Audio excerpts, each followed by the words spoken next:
ठीक है, ऐसा भी नहीं है, समझ में आया? तो ये म्यूचुअल बेनिफिट के लिए है, बायर और सेलर दोनों के फायदे के लिए है, राइट? और भी होगा नेचर में, और भी कुछ कुछ आ जाएंगे, जैसे कि यस नहीं, अब बिल्कुल से इसको पीओएम का क्लास मत बना दो। यस क्या इन्फ्लुएंस्ड है, वेरियस फैक्टर से इन्फ्लुएंस्ड है, इसीलिए ये साइकोलॉजी से और सोशियोलॉजी से लिया हुआ है, ठीक है ना? इसीलिए उससे रिलेटेड है, ठीक है? क्लियर है?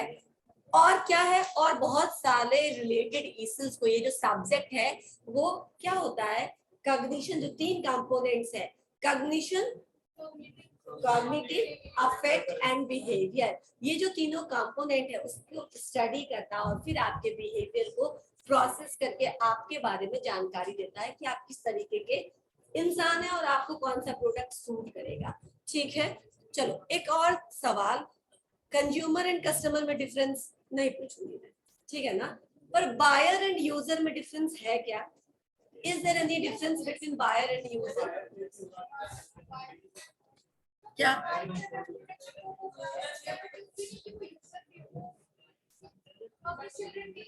किसी के लिए भी ले रहा है, लेकिन यस, लेकिन यूजर इज यूजिंग इट, तो यूजर इज, या यूजर जरूरी नहीं है कि बायर हो, लेकिन वो उसको अल्टीमेटली कंज्यूम कर रहा है, यूज कर रहा है। उसी तरह कस्टमर एंड कंज्यूमर में भी डिफरेंस है।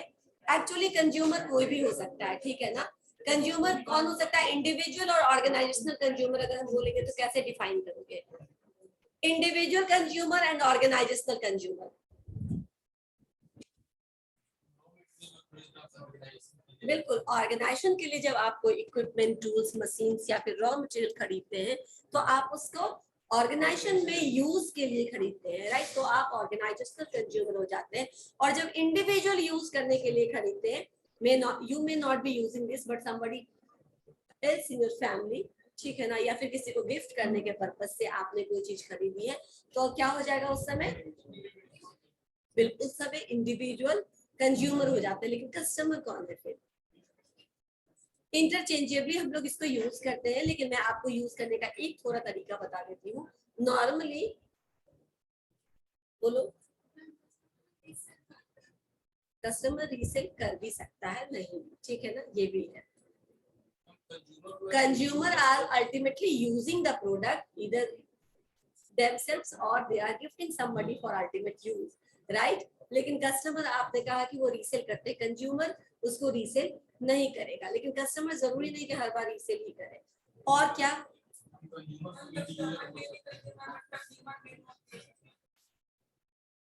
नहीं,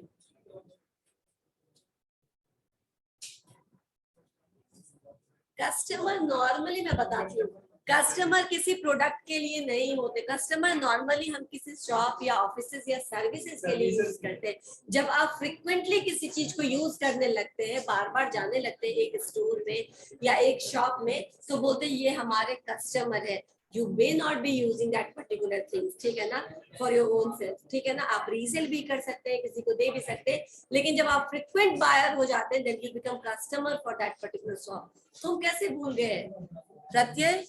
तुम बोलते होगे ना, ये हमारे, कभी लॉयल कंज्यूमर बोला है? ये हमारे लॉयल कंज्यूमर है, लॉयल कस्टमर है, ठीक है ना? हमारे फ्रिक्वेंट कस्टमर है, फ्रिक्वेंट बायर है या फिर फ्रिक्वेंट कस्टमर है। लॉयल कंज्यूमर नहीं होता, लॉयल कस्टमर होता है, ठीक है ना? कस्टमर डिलाइट होता है, कस्टमर सेटिस्फैक्शन होता है। क्यों? क्योंकि वो उस चीज को फ्रिक्वेंटली यूज कर रहा है, बार बार जा रहा है, और उसको अब आप अपना कस्टमर बोल सकते हैं, राइट? वो बार बार आपसे आता है। प्लीज स्टे आउट, ठीक है? थोड़ा देर और आराम करो, 15 मिनट की बात। क्या चीज का? हाँ, जाम था, कोई बात नहीं, 15 मिनट ही वेट करना, मैं इस समय नहीं अलाउ कर सकती। 45 मिनट्स ऑलरेडी गो। ओके, 10-15 मिनट चलता है, मैं भी समझ लेती हूँ। ओके, समझ में आया? किसी शॉप, किसी स्टोर के रेफरेंस में आप बोल सकते हैं कस्टमर जो सामान खरीदता है उसको वो रीसेल भी कर सकता है, यूज भी कर सकता है, राइट। और फ्रिक्वेंटली जब आप कोई चीज खरीदते तो U becomes customer for that services और प्रोडक्ट और फॉर दैट पर्टिकुलर स्टोर। लेकिन कंज्यूमर जो एंड यूज करने के लिए, जो ऑर्गेनाइजेशनल यूज करने के लिए, इंडिविजुअल यूज करने के पर्पज से लेता है, उसको हम बोलते हैं क्या, कंज्यूमर। ठीक है, बायर एंड यूजर तो तुम्हें मालूम है, बायर कोई भी हो सकता है। अब अगेन मार्केट रिसर्च करते समय या फिर कंज्यूमर बिहेवियर करते समय आपके पास एक प्रॉब्लम है, किसको इन्फ्लुएंस करना है, किसके बाइंग बिहेवियर को पे प्रभाव डालना ताकि वो तुम्हारा सामान ले, दूसरा सामान ना खरीदे। ठीक है, किसको, यूजर को या बायर को? आगे वन फिलॉसफी से कि आप ये बायर के का माइंड वॉश कर दीजिए, ठीक है ना, बायर का ब्रेन वॉश कर दीजिए, वो आपका सामान खरीदेगा। एक फिलॉसफी बोलता है कि आप यूजर का ब्रेन वॉश कर दीजिए, जो वो यूज करेगा बायर उसके लिए वही खरीद के ले जाएगा। बट द अनदर फिलॉसफी से क्यों बायर को आप का ब्रेन वॉश करिएगा, क्यों आप यूजर का ब्रेन वॉश करिएगा, आप दोनों को ही अपना टारगेट कस्टमर, ठीक है ना, और दोनों का ब्रेन वॉश कर दीजिए। ब्रेन वॉश करना, मैं ऐसे वर्ड यूज कर रही हूँ, ब्रेन वॉश करने का मतलब कन्विंस कर दीजिए कि आपका प्रोडक्ट बेस्ट प्रोडक्ट है जो वो ढूंढ रहे हैं उसमें से, ठीक है ना, उस कैटेगरी में this is the best product, दोनों को ही टारगेट करिए, ठीक है ना, तो ताकि आपके बायर एंड यूजर दोनों तैयार हो जाए उसको खरीदने के लिए। ठीक है, कुछ रोल्स होते हैं कंज्यूमर बिहेवियर में, उस रोल्स के बारे में पता है, इनिशिएटर, गेटकीपर। तो व्हाट इज इनिशिएटर, मैं तुम्ही लोगों से पूछती हूँ, क्लास व्हाट इज इनिशिएटर, बताइए। ये these are the different roles in consumer behaviour, और इसमें 4-5 अलग अलग रोल्स हैं। इनिशिएटर क्या है, रुको इधर से बहुत, इनिशिएटर कौन है, क्या हो गया, किसी को नहीं मालूम, चाहे किसी भी सब्जेक्ट का क्लास होना चाहिए, नहीं इनिशिएटर लेकिन हो सकते हैं, इनिशिएटर क्या करते हैं, ये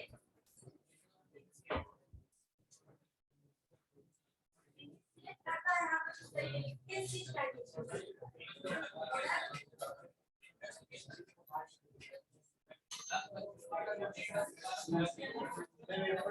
क्या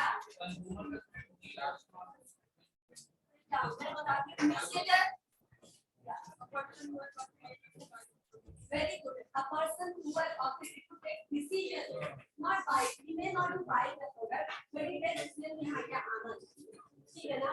नॉर्मली हमारे घर में हमारे पेरेंट्स होते हैं जो ये गैप आइडेंटिफाई करते हैं कि क्या चीजें नहीं है हमारे घर में, जिसके वजह तुम्हारे पास मोबाइल नहीं है, तुम्हारा ऑनलाइन क्लास नहीं हो रहा है, ठीक है ना, तुमने अपने फादर को बोला कि मेरे पास मोबाइल नहीं है इसलिए मैं ऑनलाइन क्लास नहीं कर पाता हूँ, simple, right. Now he has to give you authority, he has to give this authority to you कि जाओ मैं इतना पैसा सैंक्शन करता हूँ, उस पैसे में एक अच्छा मोबाइल लेके आ जाओ जिससे तुम्हारा क्लास हो सके। इनिशिएटर हुआ ना, ठीक है ना, he gives you authority to buy a mobile phone because your classes are being hampered because of the lack of the smartphone, right। अब यहाँ पे इनिशिएटर फादर हो गए, उन्होंने आपको ऑथोरिटी दी कि आप खरीद सकते हैं। इनिशिएटर के बाद गेटकीपर, अब ये गेटकीपर कौन है, तुम्हें मालूम चल गया कि अब मुझे पापा ने 15-20,000 दे दिया है, मुझे इतने का एक मोबाइल सैंक्शन हो गया घर में, मैं ले सकता हूँ। क्यों दिया उन्होंने, क्योंकि कोई प्रॉब्लम था जिसको करेक्ट करने के लिए उन्होंने आपको ये ऑथोरिटी दी कि आप ले लीजिए। अब गेटकीपर क्या करेगा, अब तुम हो गए गेटकीपर, इस केस में गेटकीपर क्या करेगा, वो अब जगह जगह से इंफॉर्मेशन कलेक्ट करेगा, राइट, कि इतने बजट में कौन सा मोबाइल फोन सबसे अच्छा होगा, ठीक है ना। तो जो गेटकीपर होता है वो क्या करता है, वो collection of the information, yes, information को कलेक्ट करके उसको एनालाइज करने का काम करता है कि कौन सा ले, ठीक है। तो गेटकीपर अब आप हो गए यहाँ, क्योंकि आपको चाहिए तो आप तुरंत से इंफॉर्मेशन कलेक्ट, उसको फोन लगाया, उसको फोन लगाया, 2-4 बार अच्छे दुकानदार से पूछा कि कौन सा लूं, जल्दी खराब नहीं होना चाहिए, मेरा ये यूज है, इस पर्पज से मैं ले रहा हूँ, फोटो खींचने का पर्पज मेरा नहीं है, समझ में आया, क्योंकि वो भी पूछता है ना, अच्छा कैमरा वाला चाहिए तो ये लीजिए, नहीं तो ये लीजिए, राइट, लॉन्ग लास्टिंग चाहिए तो ये लीजिए। अब आपने अपना इंफॉर्मेशन उसको दिया और आपने कलेक्ट किया, ठीक है ना। उसके बाद कौन होता है, गेटकीपर के बाद अभी इन्फ्लुएंसर, ठीक है ना, देन डिसाइडर, इन्फ्लुएंसर आपने जिसको फोन लगाया, ठीक है ना, वो आपको इन्फ्लुएंस कर देगा कि वो अपने वर्ड से या अपने एक्शन से, नोइंगली और अननोइंगली, जानबूझकर, इंटेंशनली और अनइंटेंशनली, वो आपके ऊपर असर डालेगा कि मैंने ये यूज कर रहा हूँ, पिछले 2 साल से यूज कर रहा हूँ, एकदम सही चल रहा है, कोई दिक्कत नहीं। चलो भाई मैं भी लूंगा। कॉलेज में बहुत सारे इन्फ्लुएंसर है, ठीक है ना, जितेंद्र सर लगातार खरीदते रहते हैं फूड। मैं पूछती हूँ कौन सा ये लीजिए मैम, पिछले दो साल से यूज कर रहा हूँ, कुछ नहीं हुआ है, सस्ता भी है, नहीं तो ये ले, नहीं तो ये ले लीजिए, मतलब अब आप कंफ्यूज हो गए, राइट। सो इन्फ्लुएंसर जो आपकी डिसीजन मेकिंग पे इन्फ्लुएंस डालते हैं, ऑब्वियसली इन्फ्लुएंसर कौन हो सकता है? राजीव मखनी, ठीक है ना, राजीव मखनी का नाम सुना है ना?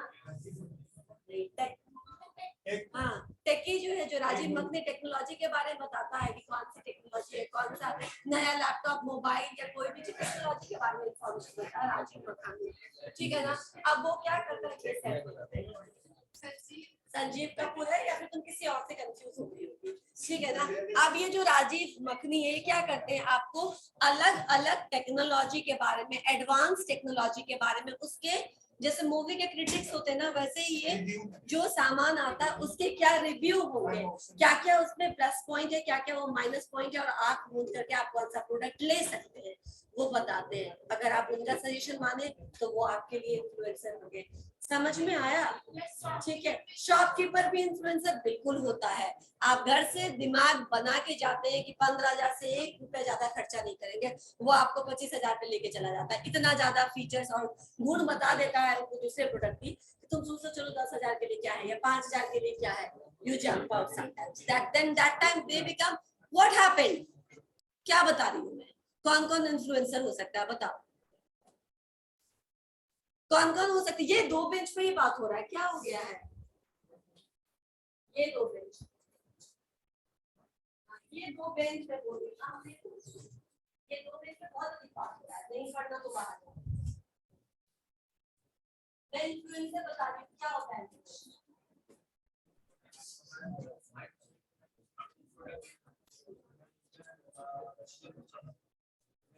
तो तुम्हारे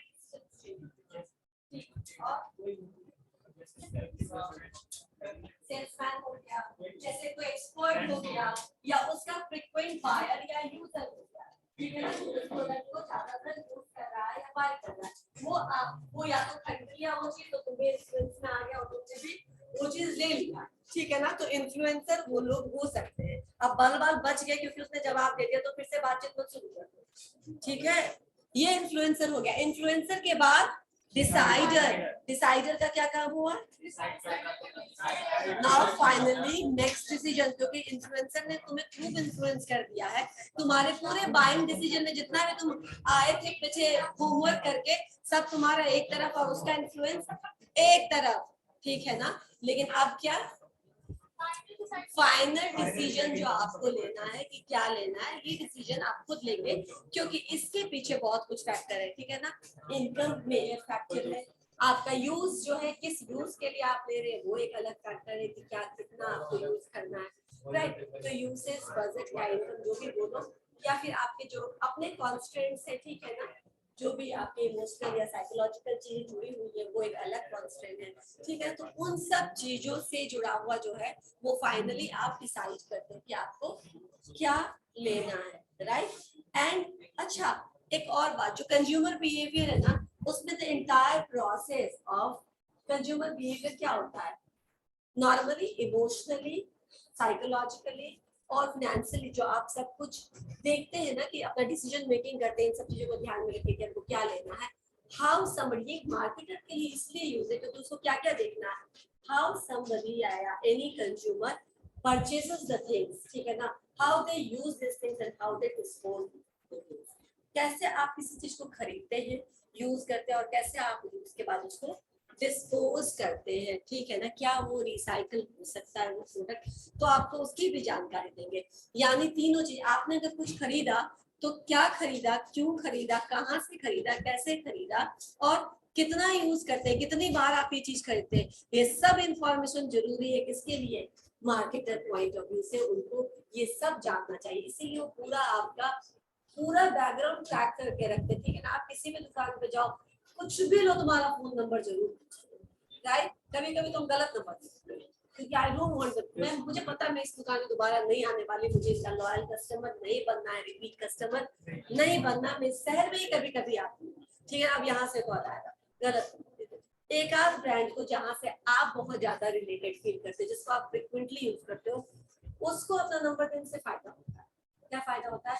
जब उनके दुकान में सेल लगता है तो सबसे पहले 3 दिन तक आपके लिए वो रखते हैं। इफ यू आर द, अगर आप उनके फ्रीक्वेंट बायर है यानी फ्रीक्वेंट कस्टमर है, अब यहाँ पे कस्टमर यूज कर सकते हैं, तो वो क्या करेंगे, वो आपको सबसे पहले भेजेंगे कि पहला 2 दिन आपके लिए सुरक्षित है, आप आइए, पसंद करके जो ले जाना ले जाइए, फिर हम इसको सबके लिए ओपन कर देंगे, राइट। तो वहां पे फायदा है। तो हर जगह मैं नहीं देती क्योंकि मुझे नहीं चाहिए मैसेज और फोन कॉल, कहीं कहीं पे इंटेंशनली दे देती हूँ, कहीं कुछ फायदा होना होता तो हो जाए। नाम भी पूछते, नंबर भी पूछते, क्यों पूछते? क्योंकि उनके डेटाबेस में उनके कस्टमर का एक डेटा तैयार होता है और वहां से वो देखते हैं कि ये तो एक बार आई, फिर चली गई, फिर 2 साल तक फिर कभी आई नहीं, लेकिन ये है जो हर महीने 2 बार आता है, राइट। अब वैसे कस्टमर को उसको टैप करना है, अवेयर करना है और वैसे कस्टमर को पकड़ के रखना है।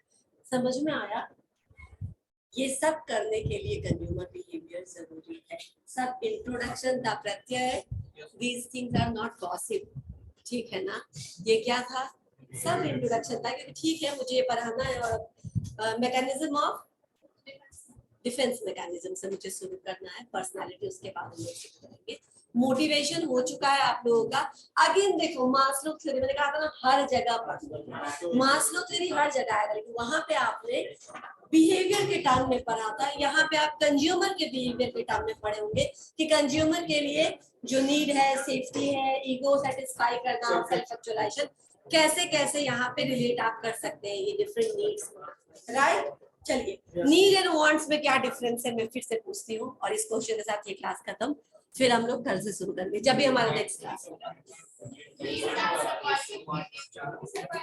Very good. वांट्स क्या हो गया? ऋतिक, क्या नाम है तुम्हारा? रोहित, ठीक है, क्या बात हो गया रोहित? और तुम भी बताओ अपना नाम। खड़े हो जाओ, स्टैंड अप, स्टैंड अप, ठीक है। क्या नाम है आपका? क्या नाम है आपका? सौरभ, ठीक है। क्या बात कर रहे थे? मैंने देखा है। क्या?